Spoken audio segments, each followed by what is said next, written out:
Sejak Presiden Joko Widodo mengumumkan kasus positif virus corona pada awal Maret lalu, satu persatu lini bisnis mulai terpuruk, tak terkecuali bisnis properti, mulai dari hotel, apartemen hingga perkantoran.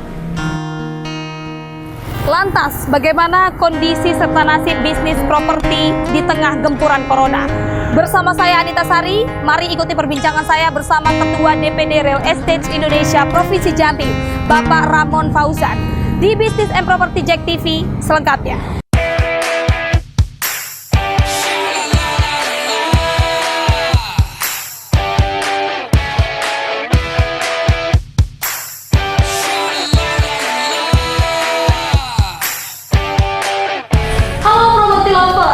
Apa kabar Anda di rumah? Dan tentunya kita semua selalu diberi kesehatan.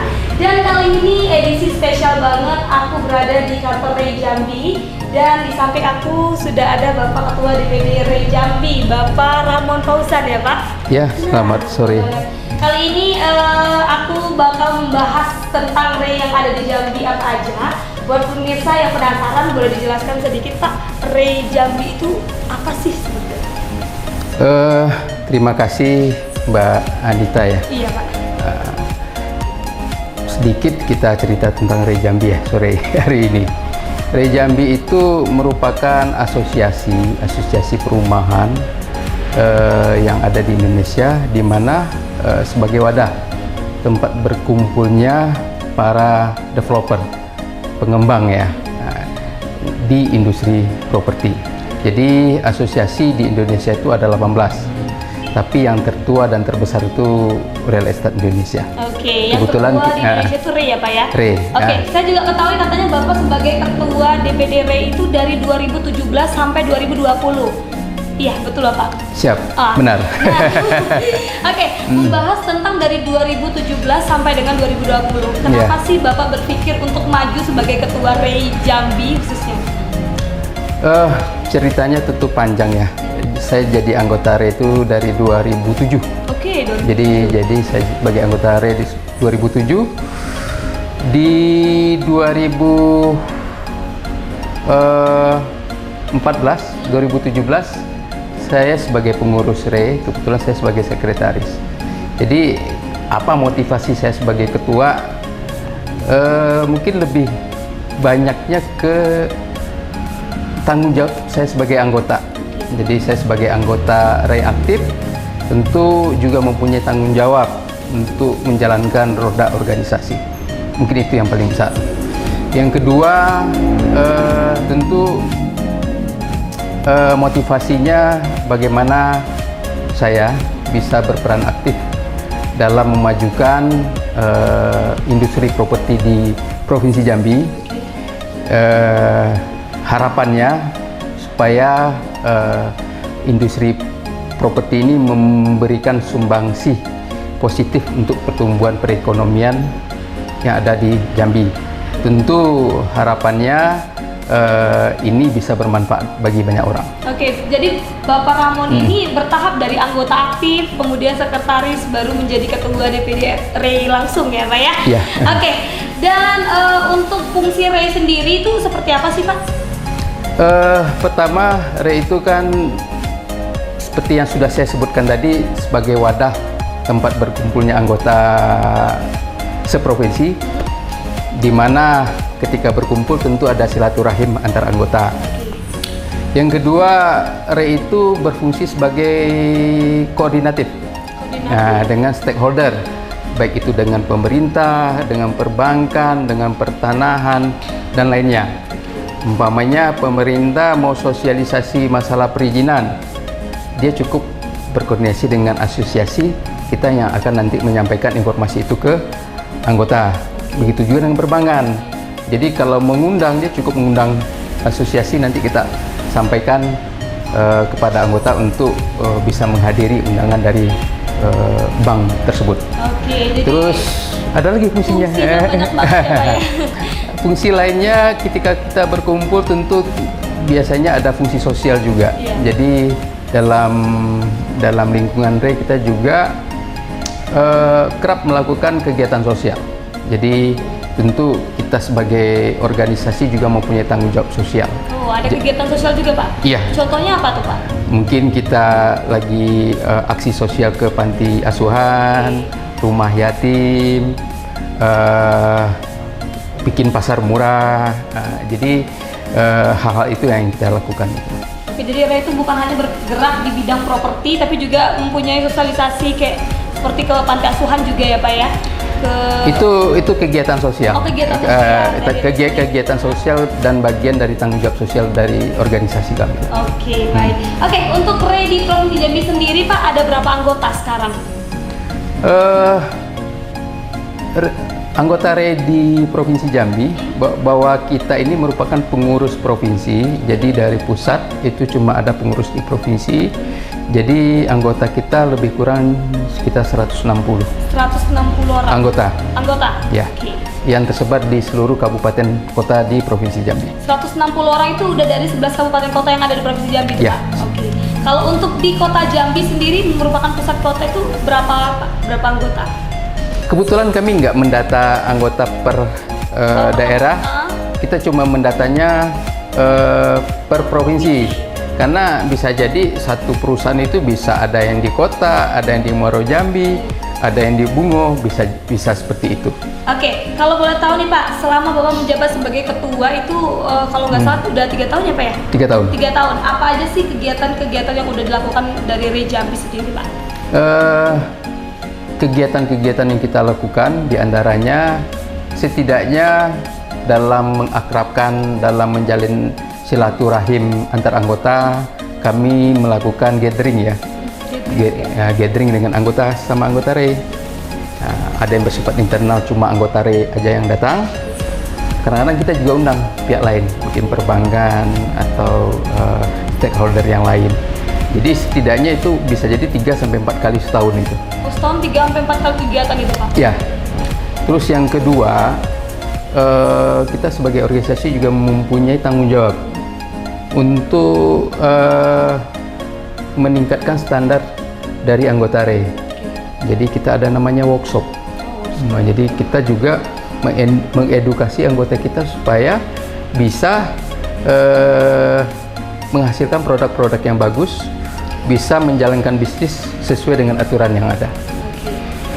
Yang ketiga, kita juga melakukan rakerda, namanya rapat kerja daerah. Nah, jadi itu kita lakukan setidaknya sekali 2 tahun kita lakukan rakerda. Terus yang lainnya seperti sebutin tadi, kita juga melakukan aksi sosial, baik itu ngasih santunan buat rumah yatim. Sudah 3 tahun juga kita mengadakan namanya bazar daging murah. Oh, bazar daging murah itu di mana Pak? Biasanya kita ada yang di kota. Oke, di kota. Biasanya kita menjelang Lebaran itu supaya inflasi bahan pokok itu tidak naik. Jadi kami Ray Jambi sudah 3 tahun itu menginisiasi untuk melakukan bazar daging murah. Jadi kita subsidi harga dagingnya sehingga satu, manfaatnya masyarakat bisa beli daging murah. Yang kedua, di pasar karena ada daging murah yang masuk, harganya jadi tidak naik. Jadi efeknya bisa macam-macam. Oke, selama 3 tahun juga Bapak menjabat sebagai ketua Ray Jambi, kegiatan yang atau acara yang paling terbesar yang diadakan sama Ray Jambi itu apa Pak?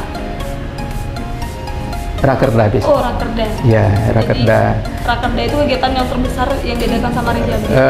Ya, karena memang ruh dari organisasi salah satunya rakerda. Terakhir kita ngadain rakerda di 2019. Sekarang 2020 ya. Jadi 2019 itu kita ngadain rakerda, di mana seperti biasalah kita merencanakan program kerja, membahas isu-isu yang ada terakhir yang berkembang di Provinsi Jambi. Pada saat kemarin kita juga pada saat welcome dinner-nya juga dijamu oleh Pak Wali Kota Jambi. Ya.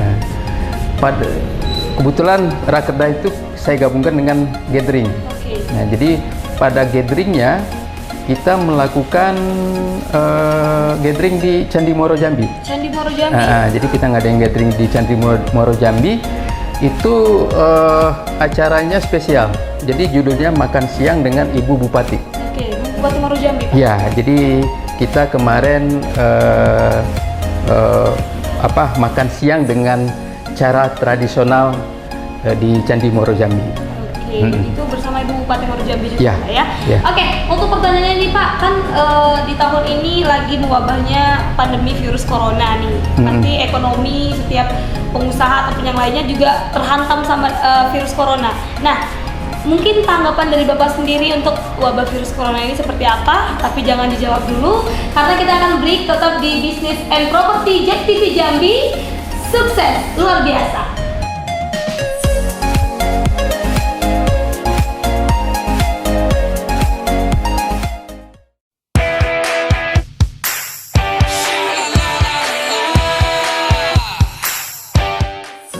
Oke, baik property lovers, Anda kembali di Business and Property JEK TV Jambi. Sukses luar biasa. Nah, kali ini saya makin bersemangat nih untuk membahas bersama Pak Ramon Fauzan selaku Ketua DPD RE Jambi. Nah, Ya. kita kembali untuk pertanyaan kita yang sempat menggantung tadi Pak, masalah pandemi COVID-19 atau virus corona di Provinsi Jambi sendiri, apakah berdampak? Bagaimana sih dampaknya untuk properti di Provinsi Jambi? Dampaknya pasti ya, karena pandemi virus corona ini kan pandemi global, jadi semuanya terdampak.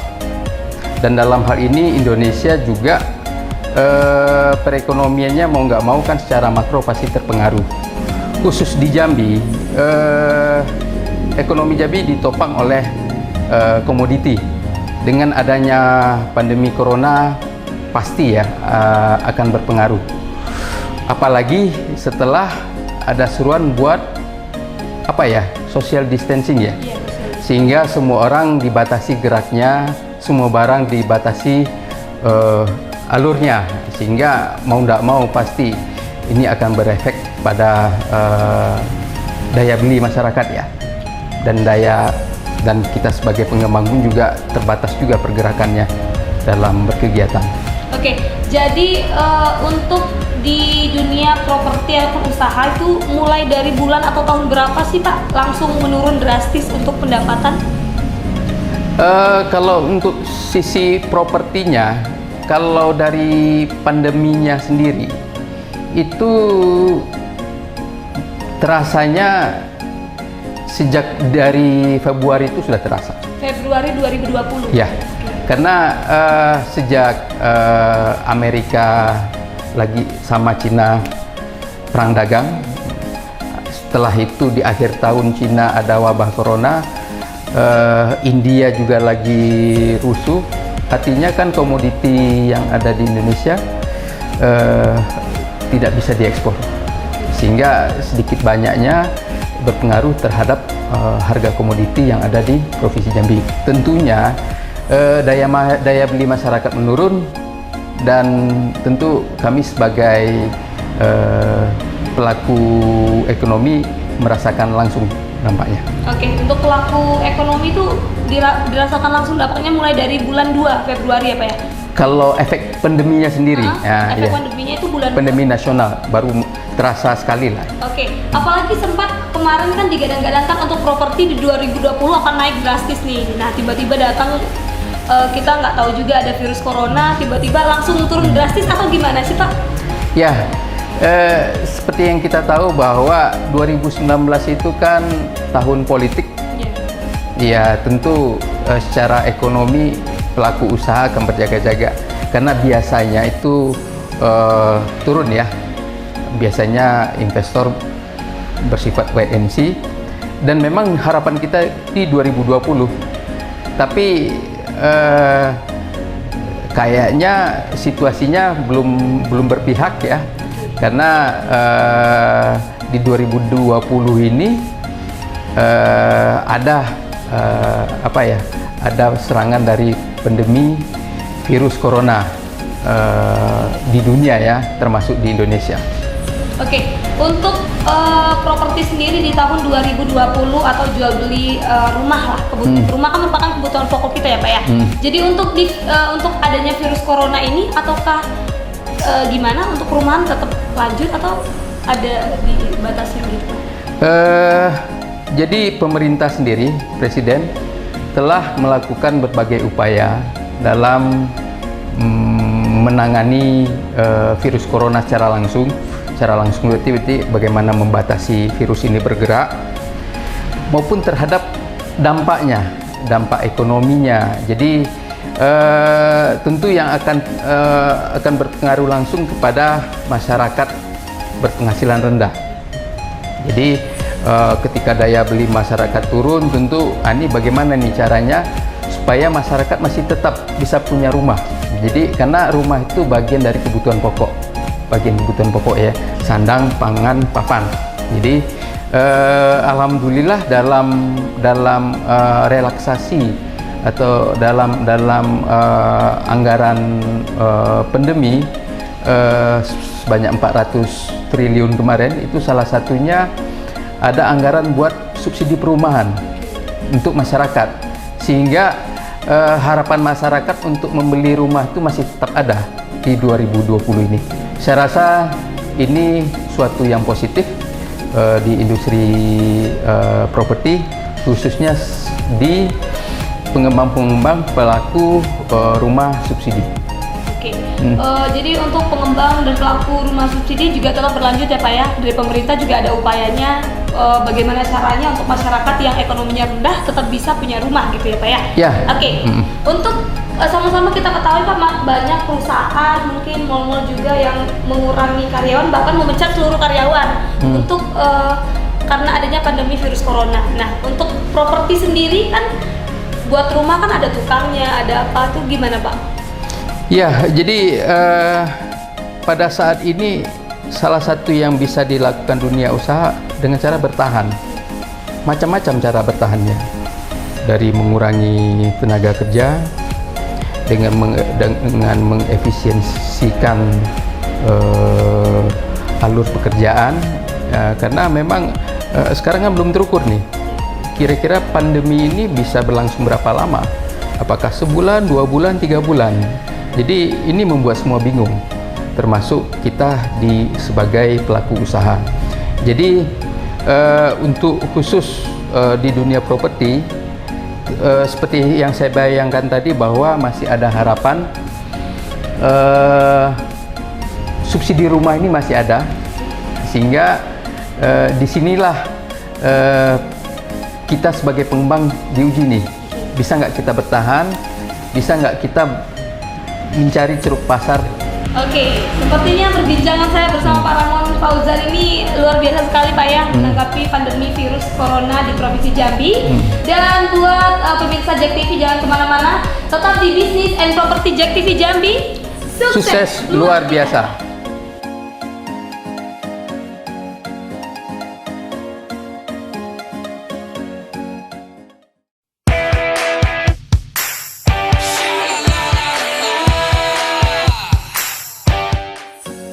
Oke baik, property lovers, Anda kembali di Bisnis and Property JEK TV Jambi. Sukses luar biasa. Nah, sudah nggak terasa ini udah masuk segmen terakhir kita Pak. Dan saya masih bersama Bapak Ketua DPD RE Jambi bersama Pak Ramon Fauzan ya Pak. Ya. Nggak berubah lagi kan Pak? Oke, untuk kita masih membahas tentang pandemi virus corona atau COVID-19 di Provinsi Jambi. Ya. Tanggapan atau apa aja sih yang udah dilakukan dari RE Jambi sendiri untuk menanggapi COVID-19 di Provinsi Jambi? Dalam menghadapi pandemi COVID-19, tentu ini menjadi keresahan kita semua. Bagaimana menghalangi pengembangan. Tentu pertama yang kami lakukan mengikuti anjuran dari pemerintah, anjuran untuk social distancing dan lain-lain. Yang kedua tentu juga ikut aktif ya dalam memberikan ya berupa aksi sosial, memberikan bantuan APD ke rumah sakit dan puskesmas, ke depan mungkin kita akan memberi bantuan sembako ke rumah yatim dan fakir miskin. Oke, dari Ray sendiri itu udah memberikan alat pelindung diri ke berbagai puskesmas dan rumah sakit juga ya Pak ya? Ya, ada. Ada. Oke. Kalau untuk kita beralih ke jawaban sebelumnya mungkin Pak, kan kata Ray itu kan punya kegiatan yang namanya pasar murah atau pasar daging murah. Ataukah di tahun ini tetap diadakan atau gimana Pak? Pasar daging murah. Rencana kita tetap akan kita adakan itu biasanya 1 minggu sebelum Lebaran. Jadi ini lagi kita upayakan donasinya.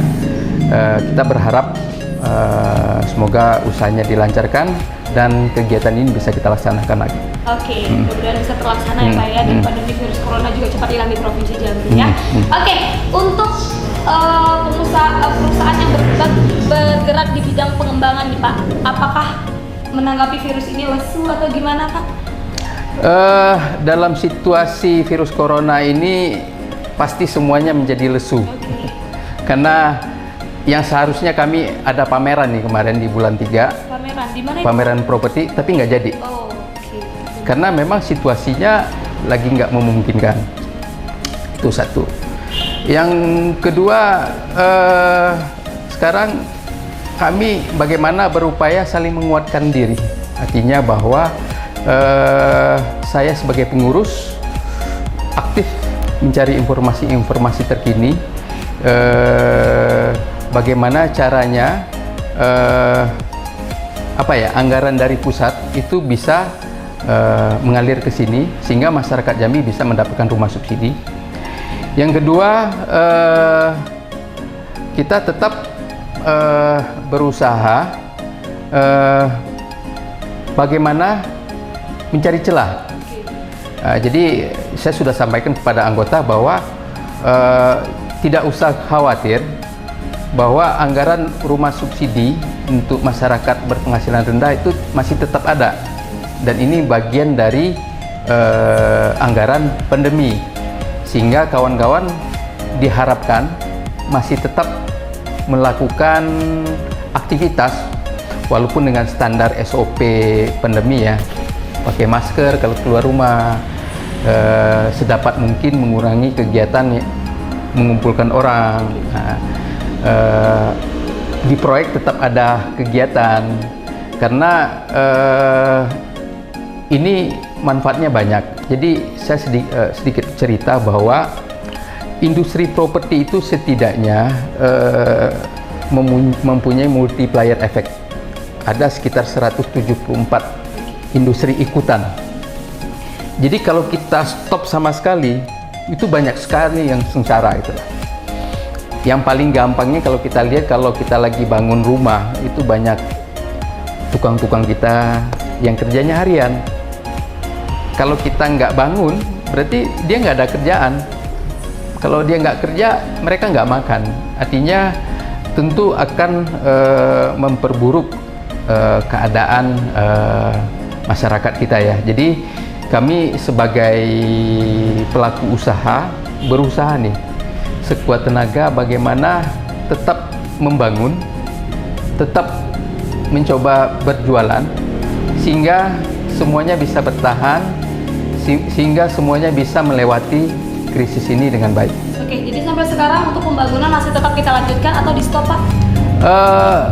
Tetap ada, tapi tentu dengan volume yang tidak besar lagi ya.